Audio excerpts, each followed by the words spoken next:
उपमुख्यमंत्री अजित पवार आज सकाळपासून पिंपरी चिंचवडच्या दौऱ्यावर आहेत। पिंपरी चिंचवड महानगरपालिकेची निवडणूक जी आहे ती अजित पवारांनी या ठिकाणी फार गांभीर्याने घेतलेली एकूणच पाहायला मिळत आहे। 2017 साली सत्ता परिवर्तन जे आहे ते पिंपरी चिंचवड महानगरपालिकेत झालं। गेल्या 17च्या आधी जे आहे ते 15 वर्षापेक्षा अधिकचा काळ जो आहे तो ही महानगरपालिका अजित पवारांच्या या हातामध्ये होती।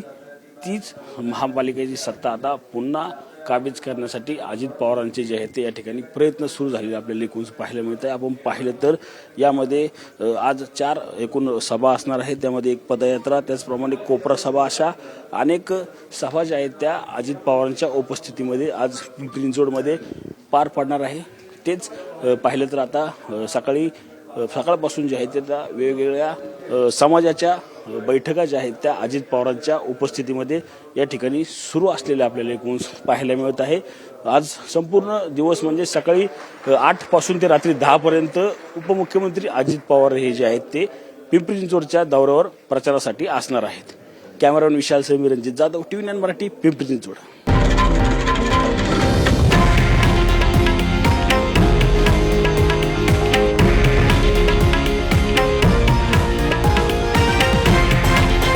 हे आहे देशातील नंबर 1 न्यूज नेटवर्क आणि आपण पाहत आहात TV9 मराठी, एकमेव।